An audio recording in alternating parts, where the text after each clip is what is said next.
Hey folks, welcome to Tully River Quail. I want to make a little short video here about brooders, just different designs and everything.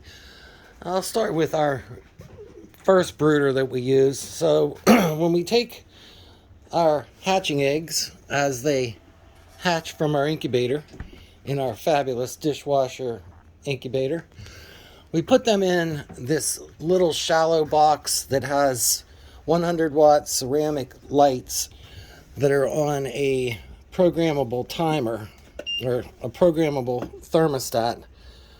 I didn't have this one on because I have most of the chicks out of here except for a couple stragglers. But I basically just hang a light over top this box. I put some insulation on the box, and while the young babies are growing, there's a couple little guys in here. This is their first few days. So once they get out of this box, I move them over to this brooder. So these guys are 4 days old. Okay? Some of those guys in this other brooder over there, they hatched like 3-4 days later than some of these guys. So anyway, this is a brooder from Tractor Supply. I had to do some repairs on this because the brooder plates, the mounting is up on the roof pretty much. You can see in this one how the mounting plate is way up on top, and that brooder plate's way too high. So I made these little plates. We actually sell these that you can adjust with these little knobs to raise the brooder plate, the heater plate, up and down. Now these guys are just sleeping because I've had them up all day. But this is a nice brooder because it has a waterer on one side and it has a feeder on the other side. All right. Now I don't like to use the waterer in this for the little chicks yet because they could jump in there and drown. But I've also added an extra little heat lamp in here just to put some extra heat in there for them, so when they're out looking around, because they like to watch me do stuff. And also I put a little stepping plate in there that I will remove as they get older. But here's some other brooders that I have that you can make at home. So these guys are 3 or 4 weeks old. Basically it's just a box, put a little bit of neoprene insulation on it. I have a plexiglass lid on one side and I have a screen on the other, and I have a light in there. Now that light, some of the lights, the ones that are all red, and you should use a red light because it allows them to sleep at night. They do have white heat lamp lights, but that's too much light for them. They can't get their cycles right. The red doesn't seem to affect them. But some of these lamps have a silver base to them. You can see how there's like a little silver base to this one, where some of them are all red. The ones with a silver base has the ability to dim.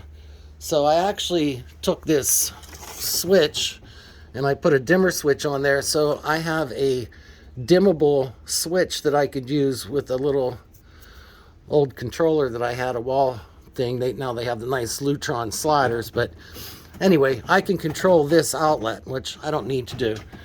But anyway, I have this other brooder down here that I use for larger ones.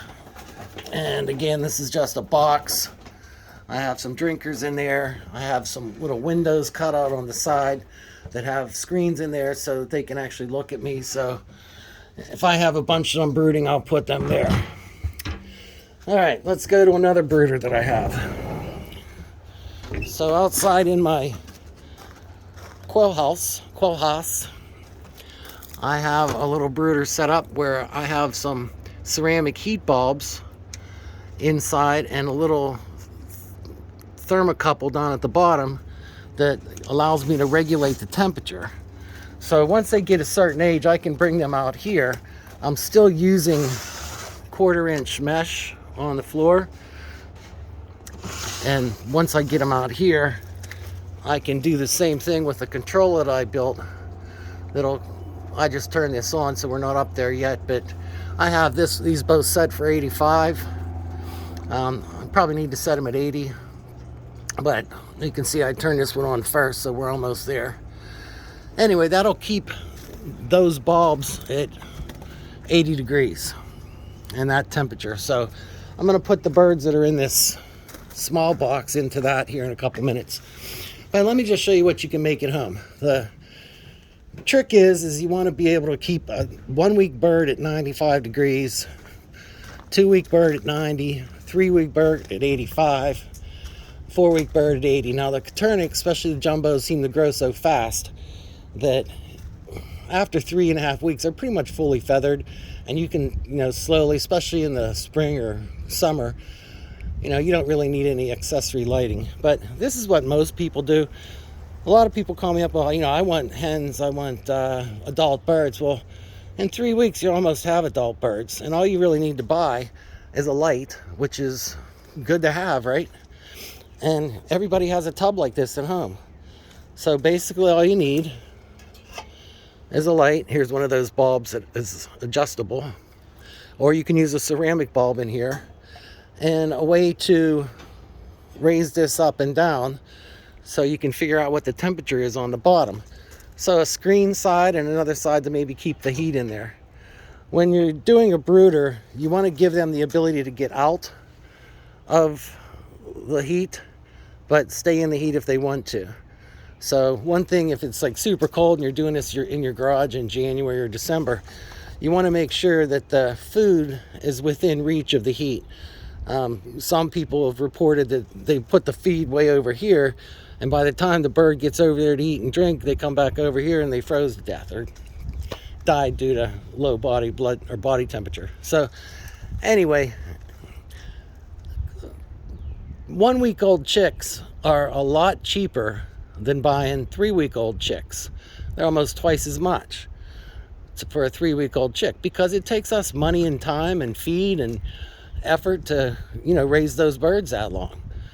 So the best thing to do is buy 1 week old chicks, get a tub like this, get a little heat lamp, which is not a bad thing to have, and make your own little brooder. I mean, if you don't do anything and you expect just these birds to work for you without you doing any work for them, you're not going to have a successful or a happy experience, right?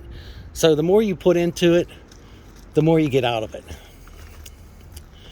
So that's all about brooders we have here. When you get out of the brooder, you can put them in a nice cage like we make here. These little metal cages that we have that can be partitioned. You can put up to 16 jumbo birds in there. I actually have one here that I have in a little stand that I made for somebody, a little quail station. So this is nice, a couple hens or a couple roosters, 10 hens, and you can almost feed your family with a station like this. So anyway, thanks for watching Tully River Quail. If you have any questions, please just ask, leave a comment below, like and subscribe. You know how to do it. Thanks. Our goal is to get communities self-sufficient, one neighbor at a time. So welcome to the Quailville. Welcome to the Quailvolution, neighbor. Over and out. Stay free.